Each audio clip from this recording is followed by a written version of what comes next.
Hello students, कैसे हैं आप सब। आई होप आप सब अच्छे होंगे। आईसीटी वर्चुअल क्लासरूम में आप सबका स्वागत है। मैं विकास।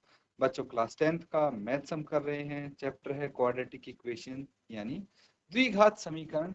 इस चैप्टर के हम प्रीवियस ईयर्स क्वेश्चंस को रिवाइज कर रहे हैं, प्रैक्टिस कर रहे हैं, या फिर जो आपके एग्जाम पॉइंट ऑफ व्यू से इंपॉर्टेंट है उन क्वेश्चंस को यहाँ पे सॉल्व करने की कोशिश करेंगे। ये क्वेश्चन आप देख लीजिए, इसको मैंने आपके होमवर्क के लिए दिया था। उम्मीद करता हूं बच्चों आपने इसको पूरा जरूर किया होगा। तो फटाफट इसका आंसर मुझे बता दीजिए। अगर किसी का नहीं भी हुआ है तो अभी जल्दी से सॉल्व कीजिए, आंसर बताएंगे। तो बच्चों कैसे इसको करेंगे, देखिए साथ में सॉल्व करते हैं। सबसे पहले जो आपको फाइंड आउट करना है वो मान लेंगे x। तो दो क्रमागत धन पूर्णांक है वो ज्ञात करने हैं। तो सबसे पहले आप बोलेंगे माना पहला धन पूर्णांक x तथा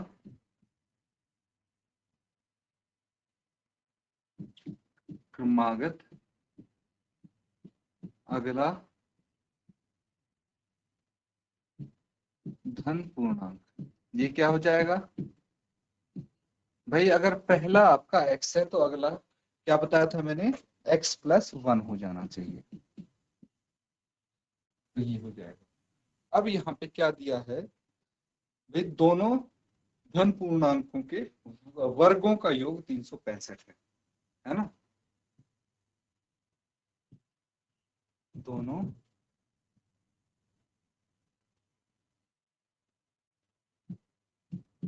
पूर्णांकों के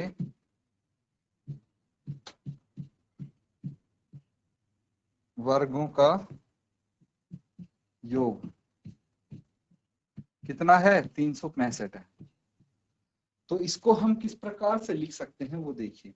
365 इसका योग है, तो हम यहाँ पे क्या इसको ऐसे लिख सकते हैं, एक का वर्ग ये हो गया, x का जो धन पूर्णांक है, x+1 है दूसरा अगला धन पूर्णांक है, इसका ये वर्ग हो जाएगा 365 के बराबर हो जाएंगे। तो पहला जो है x² इसको एज इट इज लिख लेंगे, है ना। उसके बाद क्या करेंगे, x+1 का होल स्क्वायर है तो a+b का फॉर्मूला यूज कर लेंगे। यहाँ पे क्या आ जाएगा, x² + 2x+1, और 365 को भी लेफ्ट हैंड साइड लेके आ जाइए। अब सॉल्व करेंगे, x² + x² 2x² + 2 -364 बराबर है 0।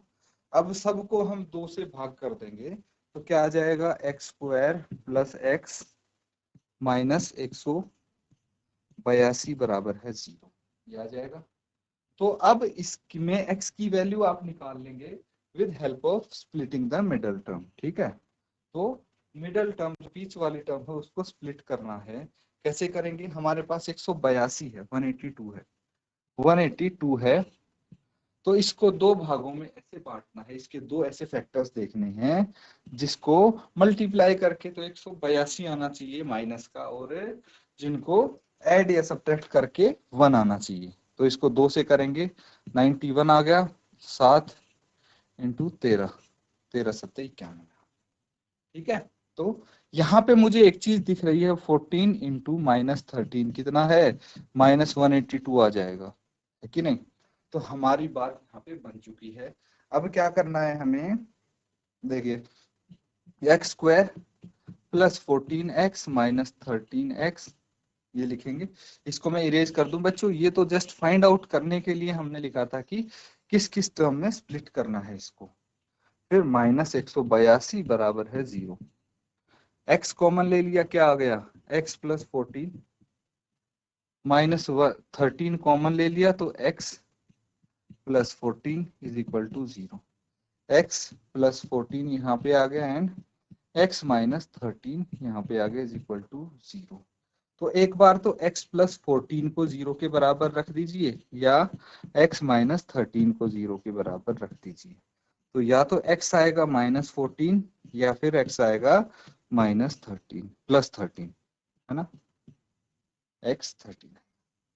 अब देखिए x की वैल्यू जो -14 है वो हम हटा देंगे, क्यों? बिकॉज जो हमारा धन पूर्णांक है वो ऋणात्मक कभी नहीं हो सकता। ये चीज तो आप समझते हैं, तो आप लिखेंगे बिकॉज धन पूर्णांक कभी ऋणात्मक नहीं हो सकता।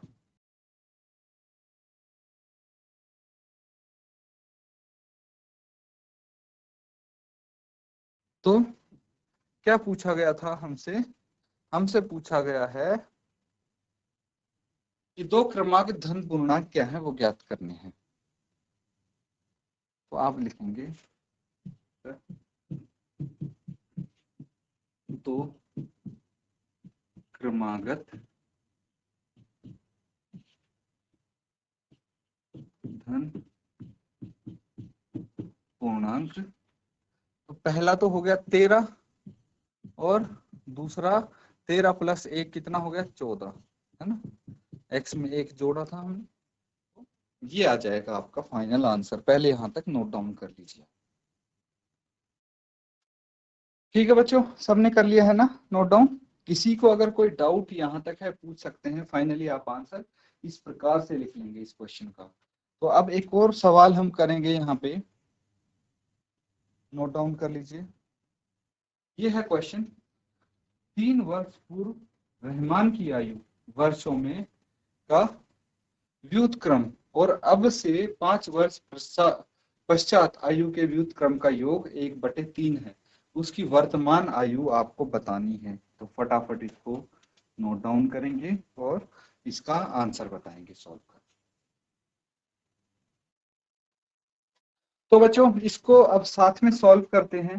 देखिए यहाँ पे क्या गिवन है और क्या पूछा गया है। तो आपसे पूछा गया है, पूछी गई है रहमान की वर्तमान आयु, और गिवन क्या है, कंडीशन गिवन है जिसमें 3 वर्ष पूर्व और 5 वर्ष पश्चात जो उसकी आयु होगी उसके व्युत्क्रम का योग 1/3 के बराबर है। तो सबसे पहले तो हम इसको देख लेते हैं कि जो वर्तमान आयु है उसको हम क्या मान सकते हैं। माना रहमान की वर्तमान आयु बराबर है x वर्ष। ठीक है, वर्षों में है तो हमने x वर्ष मान लिया। अब तथा रहमान की आयु 3 वर्ष पूर्व,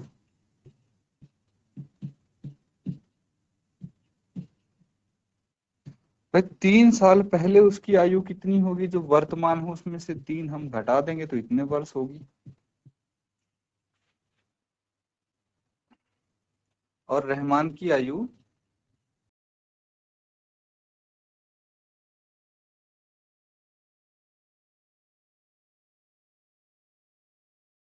5 वर्ष पश्चात,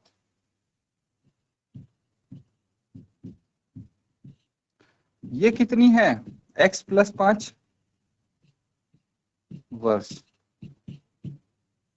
ठीक है, अब अकॉर्डिंग टू क्वेश्चन, प्रश्नानुसार हम यहाँ पे लिख सकते हैं, प्रश्नानुसार या फिर अकॉर्डिंग टू क्वेश्चन हमें क्या दिया है कि भाई जो रहमान की आयु 3 वर्ष पूर्व थी उसका व्युत्क्रम यानी रेसिप्रोकल ये हो जाता है।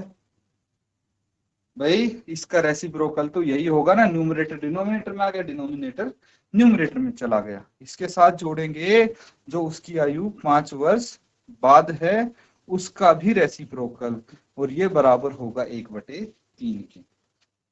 अभी हमारी इक्वेशन नहीं आई है, द्विघात समीकरण हमारे पास नहीं आया है, इसको हल करना पड़ेगा, हमें सॉल्व करना पड़ेगा। तो फटाफट इसको यहाँ तक नोट डाउन कर लीजिए, फिर इसको हम सॉल्व करके रहमान की वर्तमान आयु निकालेंगे। तो ठीक है बच्चों, ये कर लिया है नोट डाउन। आगे करते हैं इसको कंटिन्यू। तो हमारे पास क्या क्या है, 1/x-3 प्लस 1/x+5 बराबर है 1/3। एलसीएम इसका ले लेंगे। लेफ्ट हैंड साइड बाई तरफ जो भी आपको दिख रहे हैं x-3 और x+5, ये एलसीएम आ गया। न्यूमरेटर में क्या आ जाएगा, x+5 प्लस x-3 और right hand side as it is हम छोड़ दें। इसके बाद क्या करना है, न्यूमरेटर को हल करेंगे, x + x 2x, 5-3 2x, 2 आ जाएगा, है ना। और हम यहाँ पे क्या कर सकते हैं, क्रॉस मल्टीप्लीकेशन कर देते हैं। ये 3 लेफ्ट हैंड साइड आके यहाँ इनसे मल्टीप्लाई होगा और x-3 x+5 ये राइट में चला गया, है ना। एक के साथ मल्टीप्लाई करेंगे तो यही आएगा, मैंने लिखा नहीं इसको।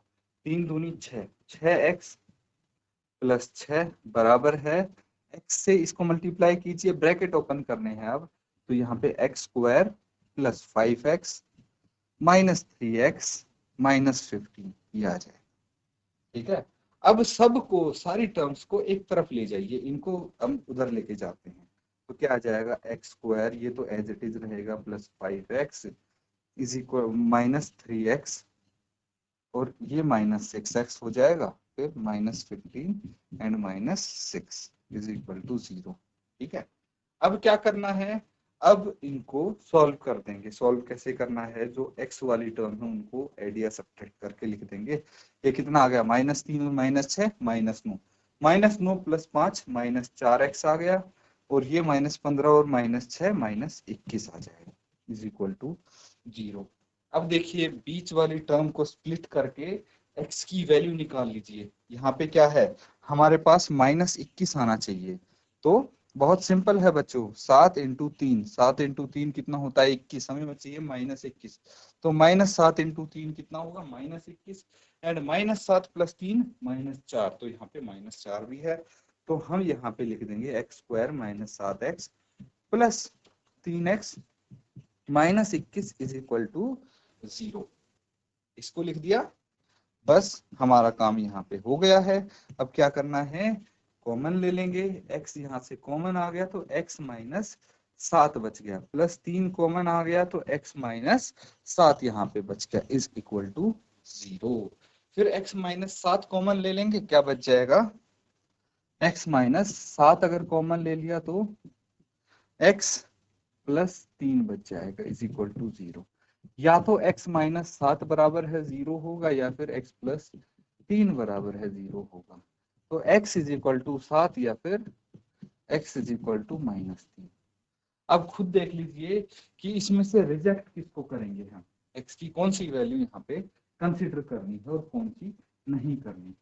तो क्योंकि रहमान की वर्तमान आयु ऋणात्मक नहीं हो सकती, किसी की भी साल ऋणात्मक कैसे हो सकती है, उम्र, उम्र तो पॉजिटिव ही होगी। इसीलिए बिकॉज किसी की भी, रहमान की क्यों, किसी की भी आएगी ना भाई, आयु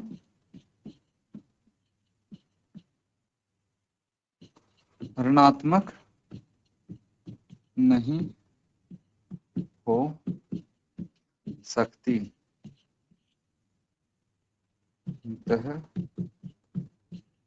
रहमान की वर्तमान आयु 7 वर्ष है। इसको नोट डाउन कर लीजिए, ये आपका फाइनल आंसर। तो बच्चों आई होप सबने ये नोट डाउन कर लिया होगा।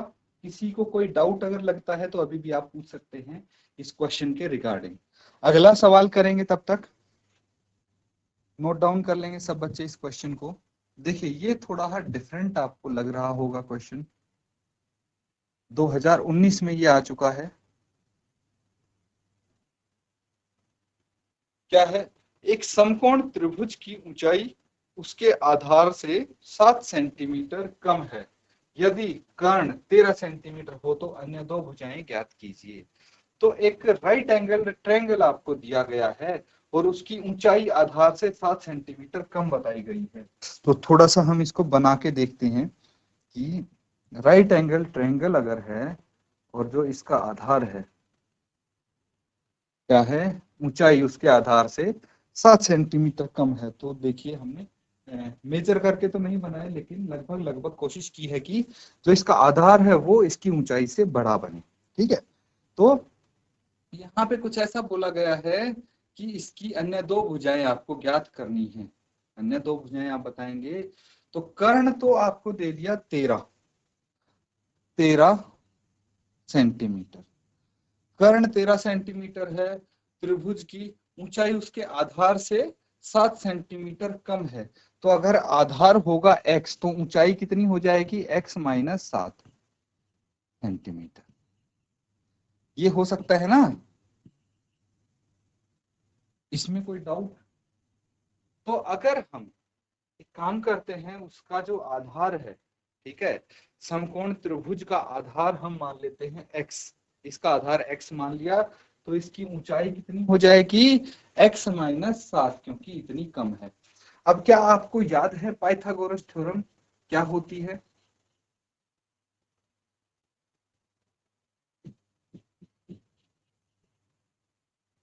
पाइथागोरस थ्योरम तो याद ही होगी। क्या होती है पाइथागोरस थ्योरम, मैं बता देता हूं आपको अगर याद नहीं है तब भी। कर्ण का वर्ग बराबर है आधार का वर्ग प्लस लंब का वर्ग, यही होती है पाइथागोरस थ्योरम, पाइथागोरस प्रमेय। तो यहां से हम इसकी इक्वेशन निकाल सकते हैं। ठीक है, इसका वही समीकरण निकाल सकते हैं। कैसे? जो कर्ण है वो है 13, 13 का वर्ग, आधार कितना है x, x का वर्ग प्लस x माइनस 7 का वर्ग।